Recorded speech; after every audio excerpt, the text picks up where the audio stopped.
Hello, this is the Jurassic expert here, finally back with another video. Still don't have this set up quite right yet, but I really wanted to film this video. This is the special Jurassic Park Collection Day video, and in this video, from what you probably get from the title, I'm basically going to be going over all of the Jurassic Park 1993 figures that I own. Majority of this stuff is from, well, basically all of this stuff is from eBay. Some of this stuff I had since I was really little. Some of it it's been more recently acquired.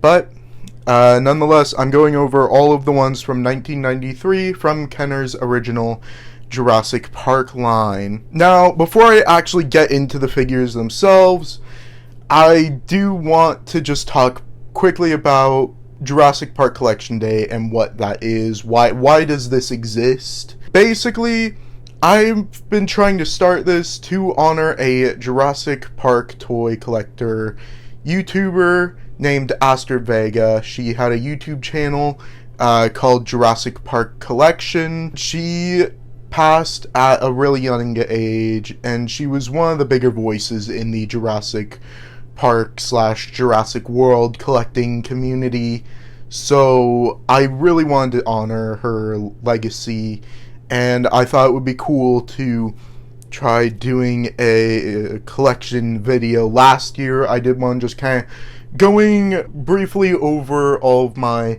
Jurassic Park and Jurassic World collectibles that I have on display.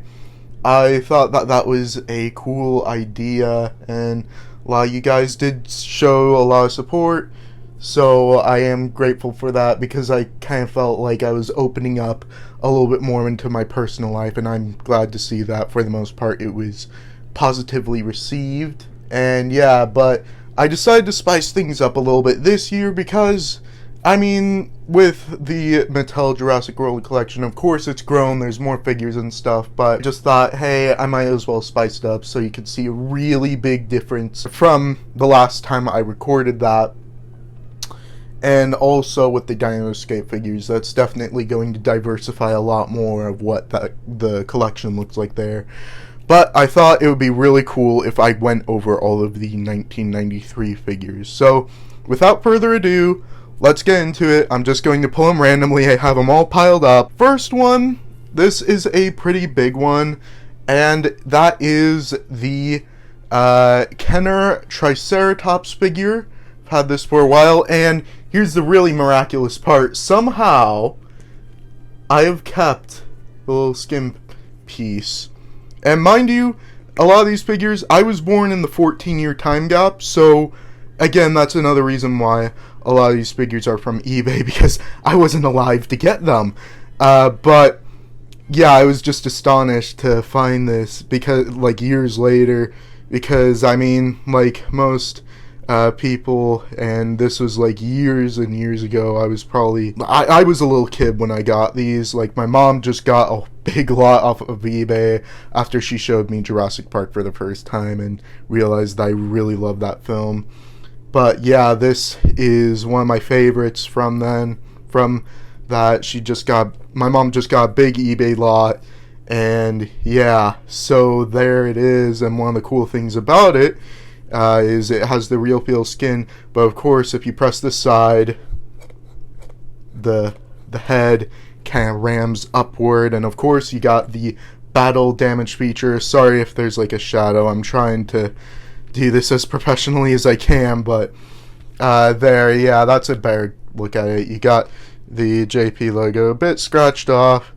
The red spot, I think that's just always been there. The chipped horn was definitely always there. Some of the wear and tear, though, I will take responsibility for that, because I was a little kid, but I was gentle with my toys, as I'm told, when I was little.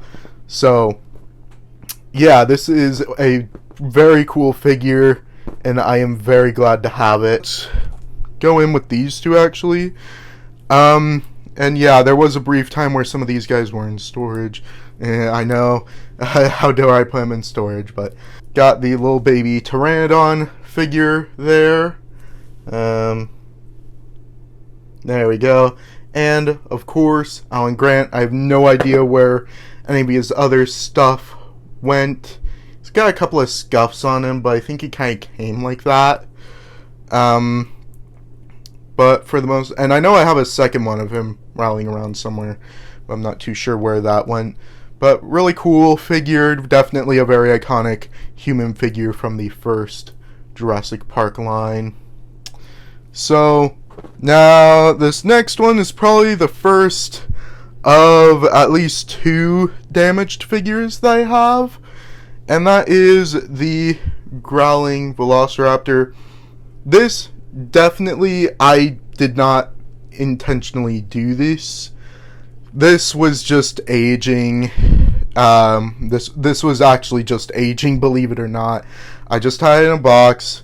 I actually found it like this when I kind of got back into collecting Jurassic Park stuff, and I was really concerned about these figures. And I got it, and okay, now it doesn't. Basically, the arm broke off. It doesn't want to fall out right now, of course, because the magic of the camera keeps everything behaved or misbehaving. So that's great. But yeah, batteries don't work anymore. I don't think they really did when I got this. I didn't even remember that I had this until I opened a box, and I just found this amongst other Jurassic Park toys that I had when I was little. But yeah, still a pretty cool figure to have. Might get one off of eBay with a good arm. And this next one is another one of the iconic ones, but until I was making this video, I actually realized that this one has a variant that I have never heard of anybody talking about. So it is the famous growling Dilophosaurus. I know this guy came with the frill when I had him. No idea where it ended up, because again, I was a little kid when I got these, so, yeah. But, very cool figure. You press that, and it would roar. That was working when I got it. Need to change out the batteries, but I was talking about the secret variant of this figure, and here it is. I have 2 of this guy, 2 of what I thought was the same figure, when in fact they are slightly different. Pattern, for the most part, as you could see, is basically the same. But, and sorry, I have the camera off in a weird angle. But, yeah, but as you can see, this one has a little bit more of a gray base paint, whereas this one has more of a light cream kind of base plate. And even on the bottom, this is more of a purplish color. This is more of a bright reddish pink.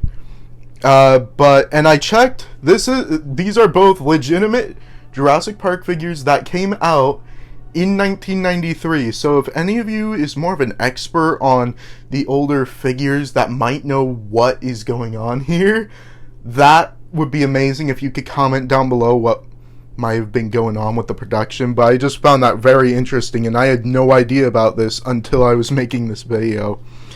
And of course, I lost both of their frills, as little kid with these figures does. But as long as we're on the subject of Dilophosaurus, I of course have the spraying Dilophosaurus figure.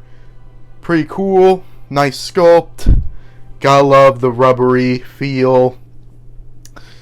And yeah, not much else to say about him. It's basically intact. Paint's not awful. It's not awful for the amount of time that I've had it. So yeah, this is one of the ones that I got when I was a little kid, definitely. Now let's go into another one that does have some missing pieces with it. There we have the Juvenile TRex there, of course, missing that one's skin patch thing. But yeah, very nice sculpt, very nice figure. Gotta love that rubber and the hard mouth plastic. Eyes are a little bit faded. Can't really see that. Let me try zooming in. Okay, that eye's fine. There we go. There's that weird. But paint on the underside's a little bit faded, but not too bad. But pretty nice figure. Still, I've managed to keep it in pretty good shape. But very cool figure for the time being, and even now, definitely one of the best Jurassic Park figures out there, despite the Juvenile T-Rex not ever coming out into the film. So this next one, I gotta say, these were some of my favorites, and they are probably the worst. Well, I don't know, the aging isn't awful, but I love these guys. I remember loving these guys, and that is the Coelophysis pack. I freaking love these guys. I love the bendy wire functions with these guys. I love the posability. Oh, just love these guys. As you can see, they've definitely gotten the child's love of wear and tear on them. But I definitely love these guys, and I definitely still love these now. If Mattel were to ever remake the Coelophysis figure, do the rubber thing, maybe one kind of similar to the Mosasaurus rubber, just saying, because again, these guys are pretty worn out, but very cool. The neck bends, the tail about like that much up the tail bends, and the main body bends as well, so you could get these guys in pretty cool positions. But definitely one of my favorite figures from 1993. Then we're getting on into some more of the human figures. I'm trying to get this guy, and that is Tim Murphy, iconic for not looking like the actor, and looking a lot older than the actor was. But gotta love the Tim Murphy figure there. And he, of course, comes with the cage for the Brachiosaurus, which I have no idea where that went. I know I had it, but I have no idea where it went. I was just happy to find the cage, though. But, yeah, another cool human figure from 1993 to have. Now we are getting into probably the most recent 1993 figure that I got, which is, I'm not going to say the actual date, but basically my mom got this for me for my 16th birthday, and it is the original Pteranodon. You press the button on the back, and the wings flap, and of course you push that down, the spring, so the mouth just automatically closes. Very, very cool figure. Sorry that all these figures have like a weird shadow. I'm trying to hold them down low enough, but I kind of overestimated that. But still very cool figure to have. Legs move, and yeah, very cool figure. Still in pretty decent condition. And now let's go into the Ellie Sattler figure. Looking, I mean, condition wise, very nice. The figure itself for the time was very nice, but very manly Ellie Sattler, I will say. That's not a whole, I don't hear a whole lot of people talking about how manly Ellie Sattler looked. But I mean, again, this is the 90s. They didn't really have that technology available to them, but I just thought that it was very weird. I just think it's, I didn't really realize it until I pulled it out, and I was just like, man, that is a very manly looking Ellie Sattler. So very buff Ellie Sattler. But just to give all the people that like to trash on how Mattel's figures don't look that accurate to the actors, so there you have 1993 Ellie Sattler next to the current Ellie Sattler. And I gotta say, this one, in my opinion, because I have eyes, looks a lot more similar to Laura Dern than this figure. And I know there's going to be a bunch of people flocking to this figure's defense. I still love this figure. Still a great figure. Love that they included her. But just think that it's kind of unfair to glorify this figure and then trash on this one.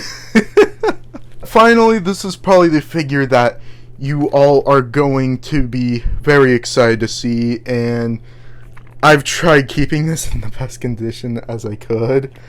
I failed because, well, we'll get into that, but I have the infamous red T-Rex figure there. I have no idea if the electronics are working. I actually have not really used them ever since I've owned this. And this is one of the ones that was in the lot from eBay. that my mom got all those years ago when I was a little kid. I don't know, just the sound features I never really cared for when I was a kid. I don't know why. I just thought it was more so annoying. There's a little button on the side that kind of opens up the mouth a little bit that would make a sound. And then you could supposedly stomp the feet, which are hard plastic. And that would also make a sound. But now you guys are going to see why I was saying. And I'm not proud of this, guys. Somehow, while it was in storage, the arm fell off. I have no idea where it went. Great shape otherwise. The condition is pretty good aside from the arms. The paint, the eyes look pretty decent for the time that I've had this. And it's gone through a lot of abuse. But very cool. He could do the same thing as he could with the junior T-Rex and like kind of manually have it chomp down on something. But the sculpt, iconic Stan Winston-esque sculpt. This is just, when you think of a 1993 Jurassic Park toy, this is most likely the figure you're going to think of, and I'm just so happy to have this in my collection. Aside from the arm thing, I need a new arm for that, but yeah, this is probably the crown jewel of my Jurassic Park collection, my vintage Jurassic Park collection. I thought it would be cool to compare the most current T-Rex sculpt, the most current T-Rex figure that I have, which is the Extreme Damage T-Rex from what was it, 2021, I want to say 2021, but as you can see, they still look pretty similar, not exact, but pretty similar for the most part, pretty similar in the head sculpt. That's going to have to wrap it up for this video, and yeah, thank you for watching through this. Definitely make sure to check out the Jurassic Park collection, check out some of her last videos. She was definitely an inspiration for this channel. I watched a few of her videos back when she was still alive, and I really enjoyed her content. She did a lot of cool things as a Jurassic Park fan. I hope you all enjoyed this. Make sure to like, comment, and subscribe, and hit the notification bell to get notified whenever I put up a new video like this one. And as always, dinosaurs might be older than you, but you are never too old for dinosaurs. Bye-bye.